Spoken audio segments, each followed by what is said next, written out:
Sup ladies and gentlemen, how are you all doing? It's your boy Fusion. In today's video I'm going to be covering the most underrated SMGs and also ARs in Warzone. Now I want to very quickly strictly mention that these aren't necessarily meta. They're not the best and they're not going to have the fastest TTKs. However, they are going to be severely underrated because you don't really see many people using them. So we're going to get straight into the video, so let's go. Now I'm going to start with the ARs, and what I'm going to be doing is we're going to have 2 Modern Warfare ARs and 2 Modern Warfare SMGs, and then also 2 Black Ops Cold War ARs and 2 Black Ops Cold War SMGs.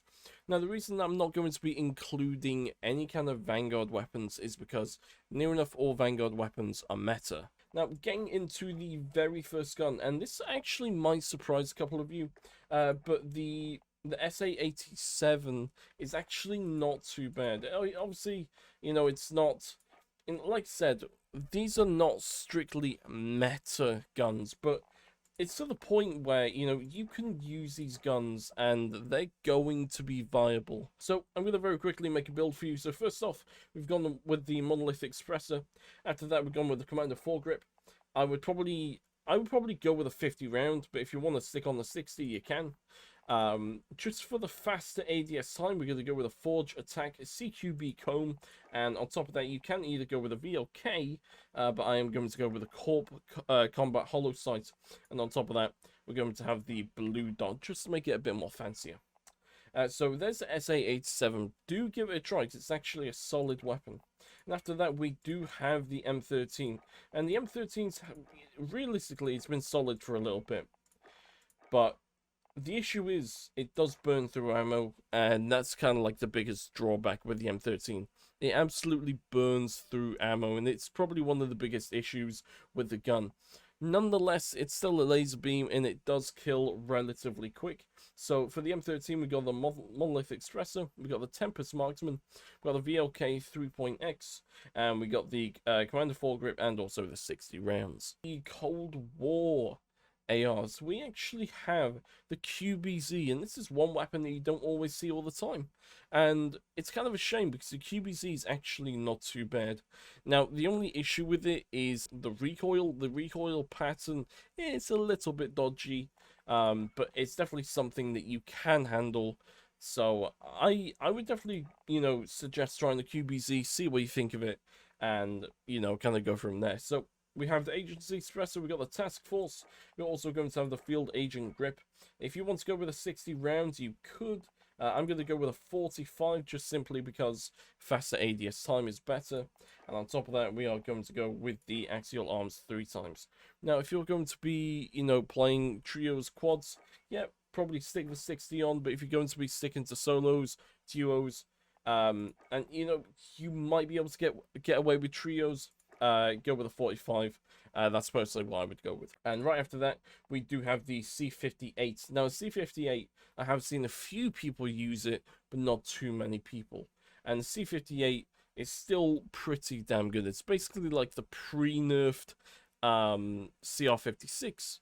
That's how I would probably explain it. Very similar recoil pattern, and also, you know, TTK is still really good. And obviously the fire rate is very similar to the CR56, or if you want to call it the AMAX, you can. So for the C58, I've gone with the agency suppressor, the task force, also gone with the axial arms 3 times, field agent grip, and the 45 round. Again, if you're playing quads, you want to go for the 55, but I'm going to stick with the 45. That's kind of my preference. Okay, so now we're going to head to the SMGs, and the first SMG that we have for the Modern Warfare section is actually the Uzi. Approximately about a month ago, the Uzi received a buff. Not anything huge, but still something that, you know, still kind of, you know, makes you want to at least try and use it. And for this build, I'm going to go with a no stock. We got the 32 rounds. Not going to bother with the underbarrel. We are going to be using the FSS Carbine Pro. On top of that, we're going to have the monolithic suppressor. And if you don't like the iron sights, then I would probably go with the GI Mini Reflex. However, if you like the iron sights, you could either go with the Merc foregrip, or you could go with the TAC Laser, or even different, if you want a faster reload, because this is a 32 round, probably only going to be able to get maybe 2 kills, you can go with sleight of hand just to make things easier. Now, on top of that, we do have the PP19 Bison, and again, this did receive a buff probably a couple of months ago, quite a while ago, but again, still something that I would suggest using. So for the PP19 Bison, we have the Monolithic Expressor, we got the 8.7 steel. On top of that, you could either go with the Tech Laser, or you could go with sleight of hand. With this, I would probably go with sleight of hand just because it's a relatively big mag, and sometimes with this gun it does take a while to reload, so I'd probably go with sleight of hand, but if not, you can go with the Tech Laser. Gone with the GI Mini Reflex and also the no stock. And that's it for the Modern Warfare ARs and SMGs. Now we're going to head to the Cold War SMGs, and you're probably thinking, you know, why have you got the Milano? That's like a 750, 800 millisecond TTK. It's roughly around there. Now, the reason I have the Milano is because this can double act as an SMG, but also an AR. The bullet velocity on this weapon is honestly disgusting, and that's in a good way, by the way, just to very quickly say. It's very good. The bullet velocity is really good on the Milano, so you can use this either as an SMG or an AR. For PC players, this is what I would recommend. Agency Suppressor, Task Force, Axial Arms 3 times, Raider Stock, 55 round drum. Now, if you're playing on console and you're restricted to, 60 FOV, what I'd probably go with is the Field Agent Grip. That's probably what I'd go with if you're playing on console.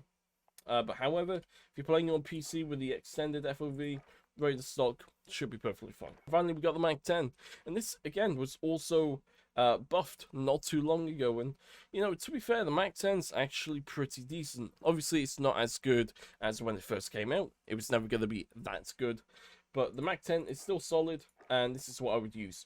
So we got the Task Force, we got the Agency Suppressor, we're going to be using the Raider Stock. You can use SAS Combat Stock if you want, but I'd probably go with the Raider Stock. With that, I go with a 53 round, and also either the Tiger Team Spotlight, or if you want some faster ADS time, you can go with a Serpent Wrap. Yeah, if you're playing on console, you might want to go with a Field Agent Grip. That would help. Or, different to that, you could go with a Bruiser Grip. So, pick your poison, but personally what I would go with is the Agency Suppressor, Task Force, Raider Stock, the 53 round drum, and also the Serpent Wrap, again for the faster ADS time. And those are the underrated ARs and SMGs for Warzone. Give them a go, see what you think, and if you enjoyed this video, make sure to leave a like, make sure to subscribe, and put the post notifications on. Thank you all so much for watching, have a great day, peace, bye bye.